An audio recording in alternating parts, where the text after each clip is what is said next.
Hello everyone, welcome to ixamBee students. मेरा नाम है Kailash Tiwari, excel for union bank of India.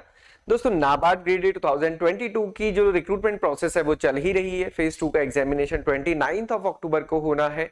Result आ चुका है फेज 1 का। आप सभी को अपना रिजल्ट पता चल गया होगा, जितने भी स्टूडेंट्स ने नहीं दिया है। जिन स्टूडेंट्स का सिलेक्शन नहीं हुआ है, थोड़ी निराशा होगी, बट उस निराशा को आप आशा में बदलिए। कैसे? आपने जो एग्जामिनेशन दिया उसमें आपकी क्या लर्निंग्स रही है, क्योंकि अभी आपको कट ऑफ नहीं पता है, तो आपकी क्या लर्निंग्स रही है, आपको क्या लगता है कि कहाँ पे स्कोप और हो सकता था, जहां पे आप कर सकते थे और आप चूक गए, तो वहां से पकड़ के आप आगे बढ़िए, सो दैट कि आपके आने वाले एग्जामिनेशन में वो कमी ना हो। नाबार्ड डेवलपमेंट असिस्टेंट भी आगे लाइन में है, आईबीपीएस के एग्जामिनेशंस लाइन में है, या फिर नेक्स्ट ईयर नाबार्ड 2023 को ही अगर आप टारगेट करते हैं तो उसमें वो गलती ना हो सके। इसलिए अभी से खाली ना बैठे, उन चीजों को फॉलो करते हुए अपनी लर्निंग्स को आगे देखते हुए आगे बढ़ना है। उसी डायरेक्शन में आज हम कुछ चीजें डिस्कस करेंगे कि आप अपनी 2023 की प्रिपरेशन को आप कैसे आगे लेके जा सकते हैं। नाबार्ड ग्रेड 2023 का एग्जामिनेशन कब हो सकता है, कितना आपको उसमें टाइम मिलेगा, और फिर कैसे आप अगले साल अगर आप अभी से प्रिपेयर करते हैं तो कैसे आप उसमें सक्सेस ले सकते हैं। न सिर्फ फेज 1 में, बल्कि फेज 1 के बाद फेज 2 भी है, और फेज 1 से फेज 2 के बीच में बहुत कम टाइम मिलता है, जैसे कि इस बार आप देख रहे हैं, और डिस्क्रिप्टिव टाइप एग्जामिनेशन है और फिर इंटरव्यू। सो ये सारी चीजें हम डिस्कस करेंगे। बट देखिए, हमेशा आपको थोड़ा सा बड़ा सोचना होगा। Think big, trust yourself and make it happen. Big का क्या मतलब है? हम हमेशा छोटे एग्जामिनेशन, या फिर छोटे एग्जामिनेशन कहने का मतलब होता है जो मास एग्जामिनेशन होता है, जैसे एसएससी है, आईबीपीएस एग्जामिनेशन है, आरबीआई, नाबार्ड थोड़ा सा सेलेक्टिव हो जाता है। तो आपको हर चीज के लिए कैसे रेडी होना है, ये चीज थोड़ा सा आपको अपना मन बना के आगे बढ़ना पड़ेगा। अपनी आज की इस वीडियो में हम target 2023 NABARD grade A and grade B को डिस्कस करेंगे। ग्रेड बी क्यों? ग्रेड बी के लिए पोस्ट ग्रेजुएशन प्लस 3 ईयर का एक्सपीरियंस होना चाहिए। ग्रेड बी की जो रिक्रूटमेंट होती है, अभी तक जो ट्रेंड देखा गया है, हर ऑल्टरनेट ईयर में होती है। तो इस बार ग्रेड बी की रिक्रूटमेंट नहीं हुई थी, कोई वैकेंसीज नहीं थी, तो नेक्स्ट ईयर आ सकती है। तो वो सारे स्टूडेंट जिनका पोस्ट ग्रेजुएशन है, 3 ईयर का बैंकिंग या फिर फाइनेंशियल एक्सपीरियंस है, ऑलरेडी बैंक में जॉब कर रहे हैं, तो उनके लिए एक अच्छी बात यहां पे हो सकती है। तो आप अभी से अगर थोड़ा थोड़ा प्रिपेयर करेंगे, डेफिनेटली आप कर पाएंगे। क्योंकि होता क्या है, हर साल हमने देखा है, नोटिफिकेशन के बाद बच्चे पढ़ना शुरू करते हैं, और क्योंकि 8 सब्जेक्ट है, कहीं ना कहीं कुछ ना कुछ कमी रह जाती है। फिर बाद में लगता है कि काश हमने पहले पढ़ लिया होता। तो काश वाली चीज को आप अभी से लेके चल सकते हैं। अभी से आप पढ़ते हुए चलेंगे तो फिर वो दिक्कत नहीं आएगी। और हम साथ ही साथ ये डिस्कस करेंगे कितने स्टूडेंट्स ने इसका एग्जामिनेशन दिया है, पिछले 3 साल में क्या ट्रेंड रहा है, ये भी डिस्कस करेंगे, और क्या कॉम्पिटिटिवनेस है इस एग्जामिनेशन में, ये भी डिस्कस करेंगे। तो ये नोटिफिकेशन वाला ट्रेंड मैंने आपको लास्ट ईयर भी शो किया था, और उसी के बेसिस पे जो हमने डिस्कस किया था मोर और लेस, वैसे ही रिक्रूटमेंट इस बार भी हुई। और इस बार भी मैं आपको बताने वाला हूं कि कैसे वैकेंसीज जनरली नाबार्ड की जो रिक्रूटमेंट साइकिल है वो चलती है, तो नेक्स्ट ईयर कब वैकेंसीज एक्सपेक्टेड है। तो अगर आप लास्ट 3 इयर्स में ही देखेंगे, 2020 में क्योंकि यहाँ पे कोविड कंडीशन आ गई थी, तो ये रिक्रूटमेंट साइकिल बहुत ज्यादा एक्सटेंड हो गई थी। जनवरी में नोटिफिकेशन आया था, फरवरी में एग्जामिनेशन हुआ था प्रीलिम्स का, यहाँ पे कोविड कंडीशन थी, तो फिर भी आप देखिए कोविड कंडीशन होने के बावजूद भी 24 सितंबर को एग्जाम हो गया था, और उसके बाद फरवरी 2021 में रिजल्ट आ गया। 2021 में जुलाई में नोटिफिकेशन आया था, और फिर ये 18 सितंबर को एग्जामिनेशन हुआ, 16 नवंबर को फेज 2 का एग्जामिनेशन, और अप्रैल में फाइनल रिजल्ट आ गया। अब अगर आप देखेंगे इस साल भी जुलाई में ये नोटिफिकेशन आया, 7 सितंबर को ये प्रीलिम्स का एग्जामिनेशन हुआ, 29 अक्टूबर को अभी मेंस का एग्जाम शेड्यूल्ड है। अगर आप देखेंगे लास्ट ईयर मेंस की बात, नवंबर से लेके कितने महीने लगे यहाँ पे, नवंबर, दिसंबर एंड देन 4 मंथ्स, और ये अप्रैल में तो फाइनल रिजल्ट आ गया। मतलब इससे पहले वो जो इंटरव्यूज थे वो कंडक्ट हुए, ये प्रोसेस थोड़ा सा पहले कंप्लीट हो जाती। बट आप सभी को पता है कि जनवरी के मंथ में फिर से कोविड की एक वेव थी, जिसकी वजह से सारे एग्जाम्स कैंसिल हुए थे। अदरवाइज ये फरवरी में ही रिजल्ट आ जाता, और ये रिक्रूटमेंट पहले हो सकती थी। इस बार अभी तक के अकॉर्डिंग कोई भी ऐसी कंडीशन नहीं है जिससे कि एग्जाम डिले हो। तो अगर आप देख सकते हैं कि 29 अक्टूबर को एग्जामिनेशन शेड्यूल्ड है, नवंबर के बहुत लेट हुआ तब भी नवंबर एंड तक आपका रिजल्ट आ जाएगा फेज 2 का। नवंबर के एंड में रिजल्ट आ जाएगा, तो दिसंबर और जनवरी में इंटरव्यूज कंडक्ट होने के बाद फरवरी एंड मार्च में इसका रिजल्ट आ सकता है, और जब रिजल्ट आता है उसके नेक्स्ट 2 मंथ में नोटिफिकेशन आ जाता है। आप पूरी जितने भी यहाँ पे हैं आप हर किसी में देख सकते हैं, जो एग्जाम की साइकिल खत्म होती है उसके नेक्स्ट 2 मंथ में नोटिफिकेशन आ जाता है। तो जो नेक्स्ट ईयर का नोटिफिकेशन है वो अप्रैल मई जून कभी भी आ सकता है। ये मत सोचिएगा कि जुलाई में ही आएगा, क्योंकि ऐसा कोई ट्रेंड नहीं होता है। जो रिक्रूटमेंट साइकिल है जैसे ही वो पूरी होती है उसके बाद ये नोटिफिकेशन आ जाता है। तो नेक्स्ट ईयर नोटिफिकेशन जल्दी आ सकता है, बहुत लेट भी आया तो भी जुलाई में आएगा। कई सारे स्टूडेंट्स क्या होते हैं ना, अभी ये सोचते हैं कि सर नहीं, जब नोटिफिकेशन आएगा तब हम प्रिपरेशन स्टार्ट करेंगे, या फिर ये कहते हैं कि सर नोटिफिकेशन कब आएगा। देखिए नोटिफिकेशन कभी भी आए, पेपर का पैटर्न आपको पता है, आप अपना प्रिपरेशन स्टार्ट कीजिए।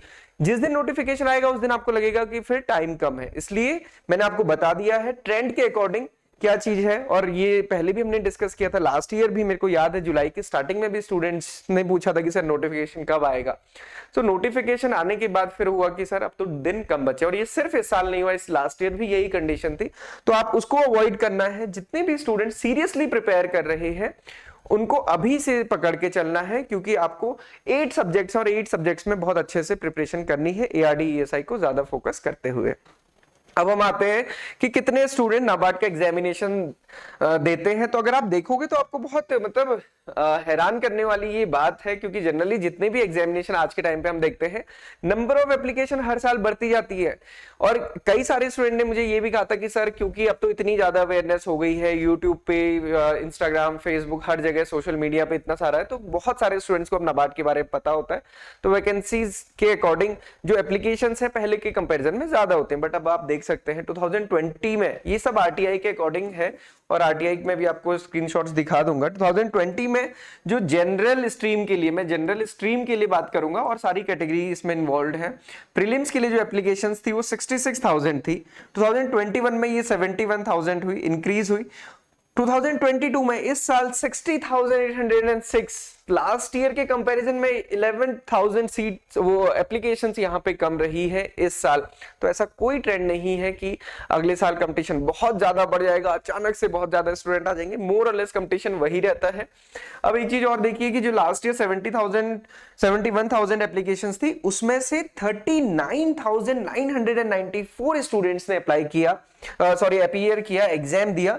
और जबकि इस साल 60,000 में से 35,538 स्टूडेंट्स ने एग्जामिनेशन दिया प्रीलिम्स का। मोर और लेस आप देख सकते हैं कि सिमिलर काइंड ऑफ रेशियो है। सो 60,000 ने फॉर्म फिल किया, 35,000 ने दिया। बहुत सारे बच्चे पेपर देने ही नहीं जाते हैं। हर बार वही होता है कि पेपर आ गया, हमने भर दिया, फिर हमें थोड़े टाइम बाद लगा कि प्रिपरेशन नहीं है और फिर हम नहीं दे पाते हैं। तो उसको अभी से अवॉइड आप तभी कर सकते हैं जब आप रेगुलरली थोड़ा थोड़ा पढ़ेंगे, ताकि आपका 8 सब्जेक्ट में कॉन्फिडेंस बन सके। देन मेंस की बात करें तो मेंस में 3,000 बच्चे सेलेक्ट हुए हैं, एंड फाइनली आपको पता है कि 168 सीट्स जो है उसके लिए सिलेक्शन होगा। 168 फाइनली सिलेक्शन होगा, 161 + 7। पिछली बार भी आप देखेंगे तो 2,865 स्टूडेंट्स अपीयर हुए थे मेंस में, 3,000 और 4,000 के अराउंड ही बच्चे सेलेक्ट हुए थे मेंस में भी। तो मेंस के एग्जाम को भी काफी स्टूडेंट्स छोड़ देते हैं, उसका रीजन एक वही है कि प्रिपरेशन नहीं हो पाती, बाकी एग्जामिनेशंस भी होते हैं।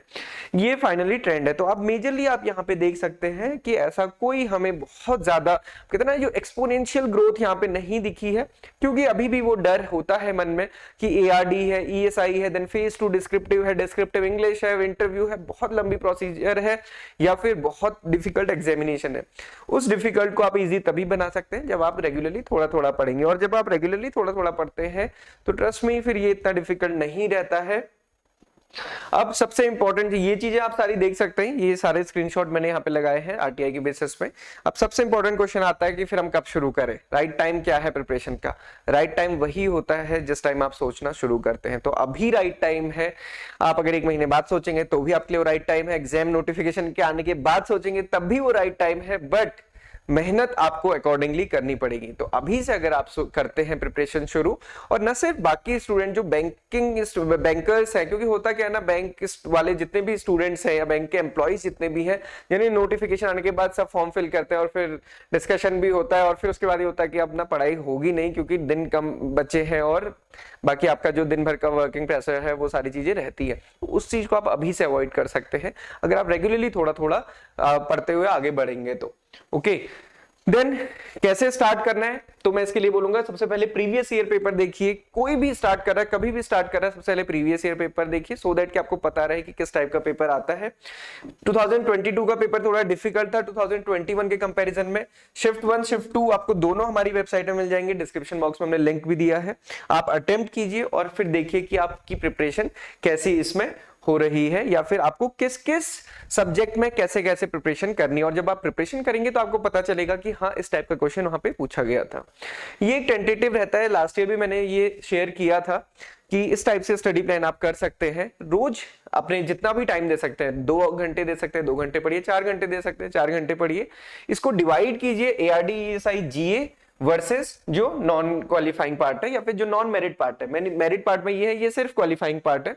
तो ARD ESI GA में आपको क्या करना है, रोज 2 आवर इसमें देने। तो जैसे एक दिन मंडे को आप ARD पढ़ेंगे, ट्यूसडे को ESI एंड GA आप वेडनेसडे को पढ़ेंगे। सिमिलरली यहाँ पे English, quants, reasoning, computer, decision making, इस टाइप से आप इसको डिवाइड कर सकते हैं। इस टाइप से लेके चलेंगे तो प्रेशर भी नहीं रहेगा।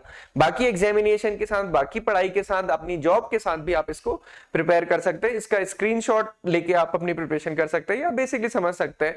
अपने माइंड में उसका मैप बना लेंगे तो फिर वो बार बार इसको देखना नहीं पड़ेगा। सो आप अपनी प्रिपरेशन कीजिए, प्रीवियस ईयर पेपर देखिए। कोई भी डाउट, क्वेरी, क्वेश्चन है आप हमसे पूछ सकते हैं, कमेंट बॉक्स में पूछ सकते हैं। इसके अलावा हम आपको एक लिंक प्रोवाइड कर देंगे गूगल फॉर्म का, जिसमें कि आप अपने कोई भी इशू है या कोई भी आपके मन में क्वेरी है तो आप उसको हमें पूछ सकते हैं, हम आपको उसमें जरूर रिप्लाई करेंगे। फ्री मॉक टेस्ट आपको हमारी वेबसाइट पे अवेलेबल हो जाएंगे, तो आप हमारी वेबसाइट पे विजिट करके ये सारे मॉक टेस्ट दे सकते हैं। इसके अलावा आपको कोर्स लेना है, आप कोर्स ले सकते हैं। आप उसका डेमो देखिए, आप समझिए कि कैसे कैसे आप उसको कवर कर सकते हैं। प्रिपरेशन करनी है तो अभी से करिए। लास्ट टाइम पे प्रेशर हो जाता है, जितने स्टूडेंट ने इस बार दिया है आपकी कुछ ना कुछ जरूर लर्निंग रही होगी। क्या लर्निंग रही है, क्या आपको लगता है, आप वो भी कमेंट बॉक्स में बता सकते हैं। इसके अलावा आप अपनी लर्निंग्स पे वर्क करके आगे बढ़िए, डेफिनेटली आपको नेक्स्ट टाइम सक्सेस जरूर मिलेगी। So this is all for today. Thank you everyone for watching this video and have a good day ahead.